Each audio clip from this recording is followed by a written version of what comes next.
네, 안녕하세요. 연휴 둘째 날인데 저는 출근했고요. 영상 한번 찍어봐야죠. 이번 주제는 일체유심조 같은 불교의 사기 수법, 이거를 제가 얘기하려는 겁니다. 제가 뭐 기독교는 많이 깠는데 천주교도 깠고 불교는 안 깠어요. 그래서 이번에 설을 맞이해서 불교 까는 이거 영상입니다. 일체유심조 아시죠?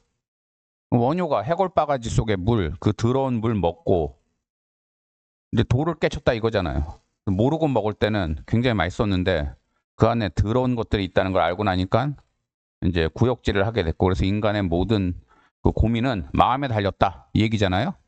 그래서 뭐 불교에 또 이런 일화도 있잖아요. 어떤 고승한테 제자가 스님 마음이 너무 괴롭습니다. 그러니까 그 고승이 그래?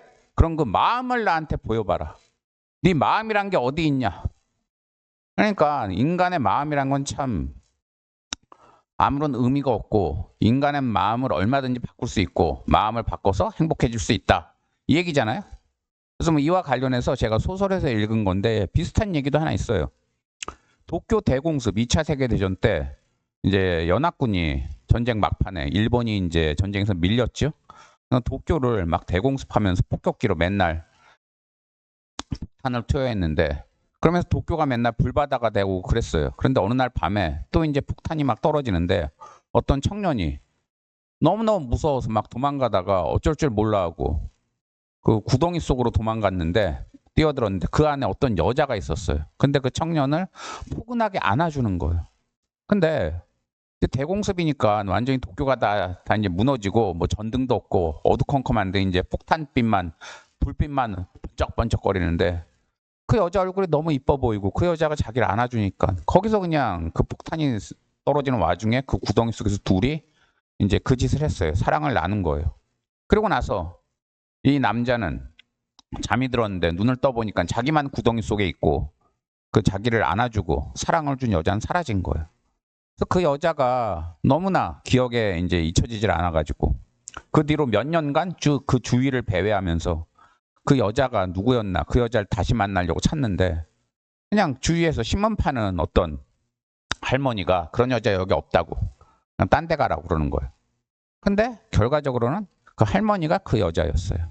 그 할머니가 폭탄이 떨어지니까 자기도 무서워서 구덩이 속으로 들어갔는데 우연히 그 안으로 젊은이가 들어왔고, 그래서 젊은이를 그냥 불쌍해 보여서 안아줬는데 젊은이는 그 폭탄이 떨어지고 하니까 경황이 없고 불빛도 제대로 안 보이고 하니까 그 할머니가 그냥 이쁜 여자로 보였던 거예요.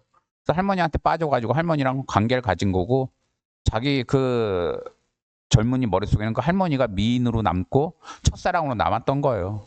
그러니까 인간의 마음이 이렇게, 뭐 인간의 마음을 어찌 하느냐에 따라서 세상사가 달라진다 이렇게 볼 수 있는데, 뭐 하나만 더 얘기할게요. 일제시대가 아니라 일본의 옛날에 어떤 사무라이가 있었는데 그 마을에 어떤 처녀를 좋아했어요. 그래가지고 고민 끝에 처녀한테 마음을 고백하니까 처녀가 달이 이렇게 은은하게 비치는 어느 밤에 마을 근처 어느 벌판으로 나오라고 그랬어요. 그래서 거기서 이제 처녀가 그 사무라이의 사랑을 받아줄지 말지 얘기를 해주겠다고.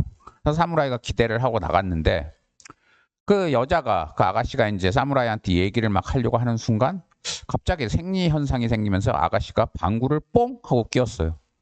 사무라이가 갑자기 인생 모든 게 무상으로 느껴지면서 그냥 거기서 그냥 돌아서서 바로 산으로 들어가서 머리 자르고 그냥 중이 돼버렸대요. 그러니까 이런 일화들 이런 거 보면은 인간의 마음이 가장 중요하고 마음이 인생을 좌우한다. 그러니까 불교의 기본 교리도 뭐예요? 고진멸도, 마음을 다스리자. 마음을 다스려서 부처가 되자 이거잖아요. 전 이게 개소리라 이거예요. 제가 오늘 하고 싶은 말은 일단 일체유심조 보세요. 그럼 마음을 바꿔서 그 해골물이 달리 느껴진 게 아니에요. 몰랐을 때랑 알았을 때의 차이예요. 그러니까 플라시보 효과예요, 그건. 아무리 원효라 할지라도 일단 그 안에 해골물이 더럽다는 걸 알고 나니까 구역질 했잖아요. 그러면은 마음을 원효 말대로라면은 거기서 마음을 고쳐먹고, 아니야, 이 해골물 속에는, 이 해골 바가지 속에는 깨끗한 물이 있어. 이렇게 마음을 돌려 먹으면은 맛있게 느껴져야 될 거 아니에요. 근데 맛있게 느껴지겠어요? 마음을 돌리는 것 자체가 안 돼요. 아까 얘기한 그 소설 속의 청년이 할머니를 앞에 놓고 아, 이 여자가 그래도 나를 사랑해줬고 나는 이 여자를 이쁜 여자로 생각할 거야 이렇게 마음을 돌리면 그 폭탄이 떨어지는 순간에 사랑을 나누던 그때 그 감정이 다시 되살아날까요? 안 되살아나요. 그러니까 일체 유심도 자체가 사기라고요. 제가 보기에는. 그리고 마음을 바꾸라느니 마음은 별게 아니라니 그게 제가 하고 싶은 말은 그거 자체가 사기라고요. 사기. 그러면은 또 이런 말 하실 분들이 있을 거예요. 아 시달타 곧다마 시다르타 그 부처는 그 오랜 고행 끝에 마음을 다스리는 데 성공했고 마음을 다 이제 지배했고 마음이 별거 아닌 걸 깨달았다. 곧다마 시타르타가 그걸 가능했던 이유가 뭔지 아세요? 그 사람이 왕자였어요. 왕자.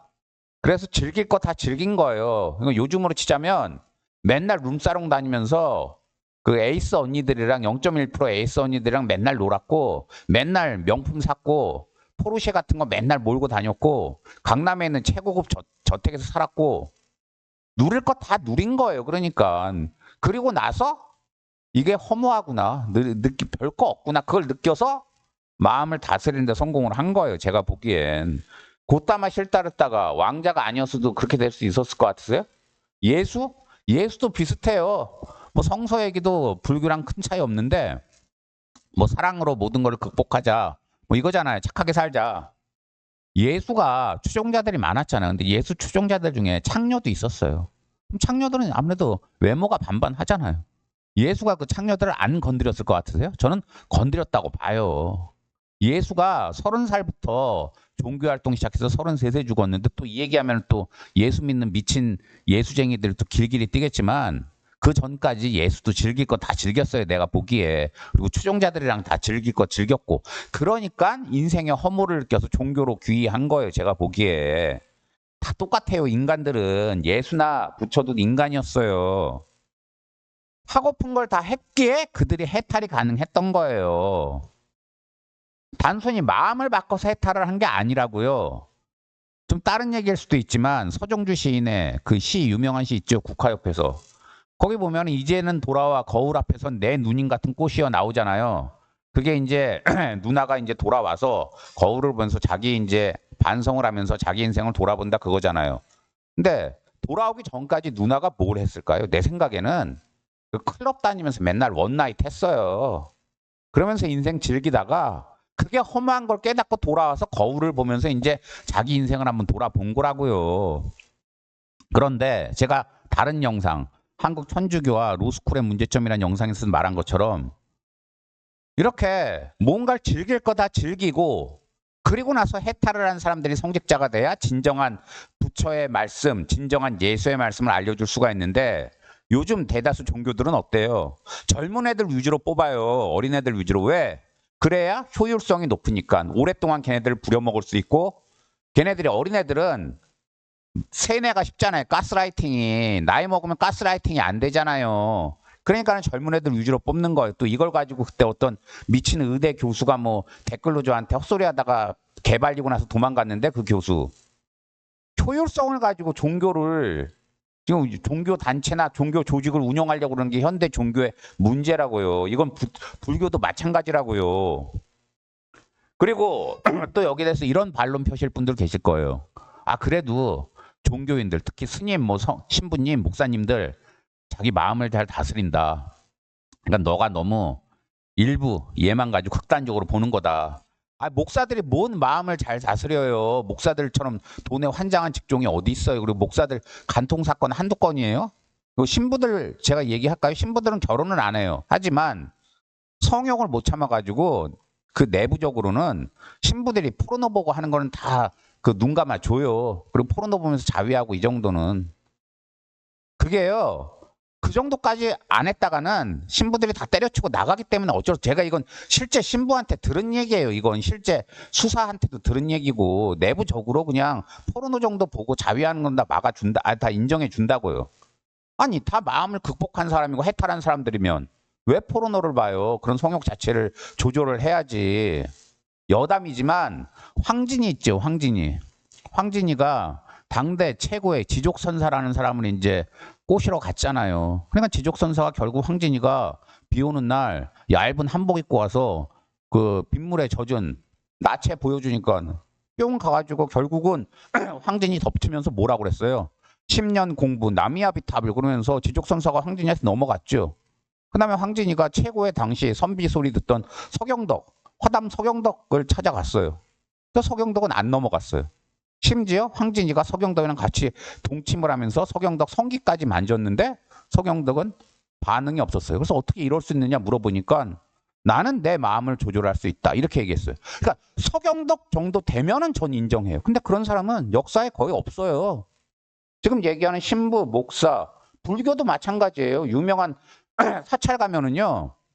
한꺼번에 거기 있는 스님들 옷 빨래해주고 그러는데 그 스님들 엄청 자유행위 많이 해요. 그게 다 정액이 옷에 묻어서 나와요.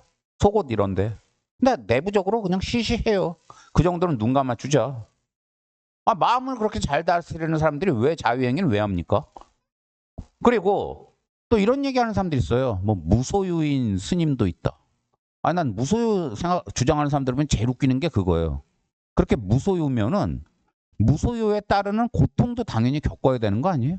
우리가 소유하는 게 없으면 어떻게 돼요?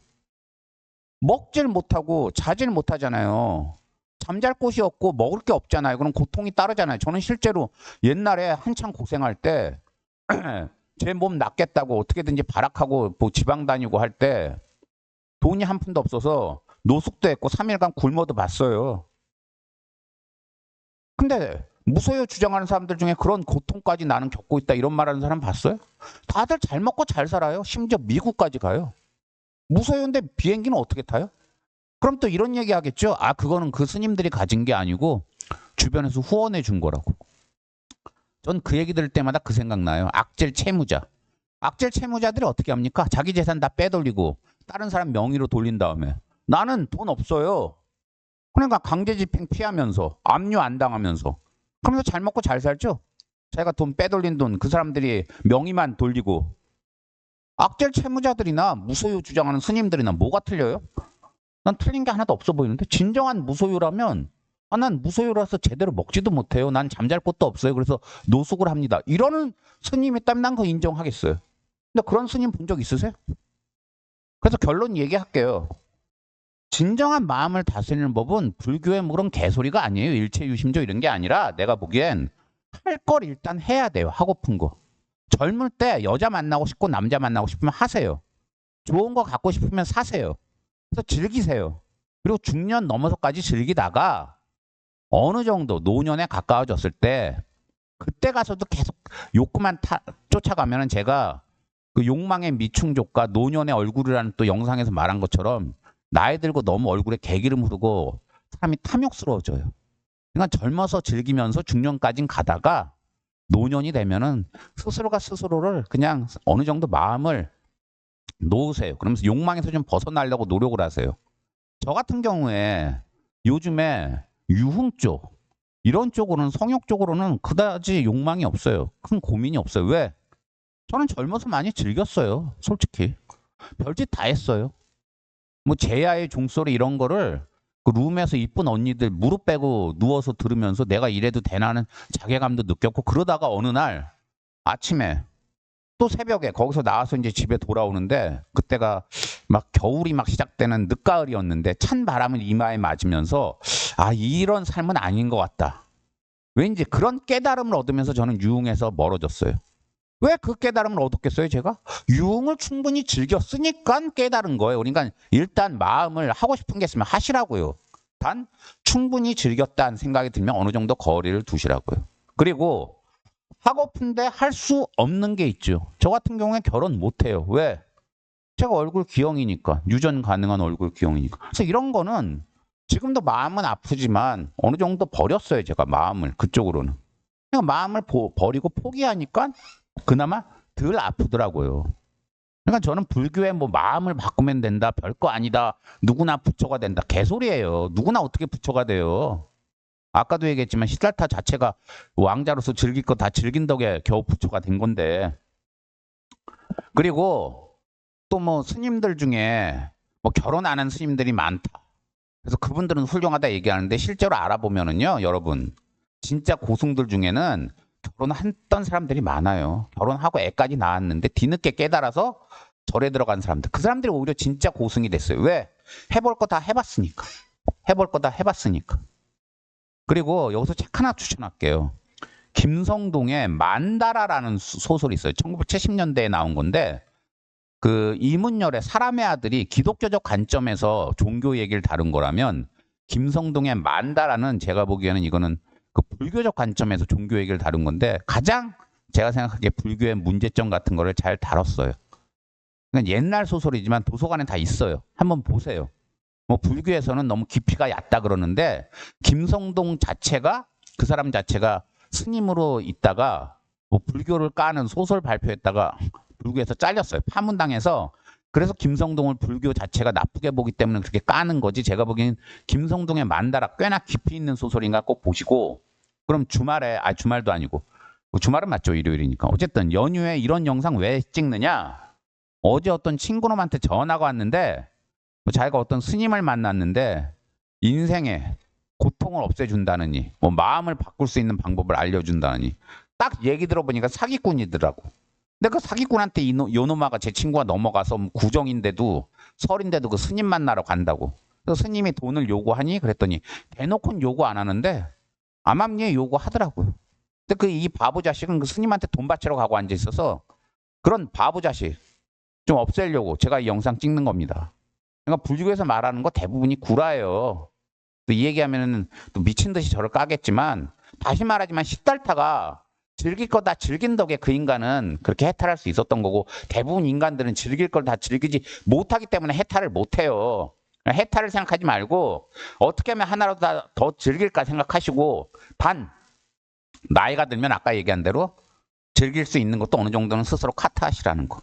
그래야 노년이 편안해지고 하나만 더 얘기하면 즐길 수 없는 거, 가질 수 없는 거는 팔자 때문에 그러는 건 그냥 포기하시라는 거. 괜히 뭐 절에 가지 말고 이거 생각하고 사시면 돼요. 예, 영상 마치겠습니다. 감사합니다.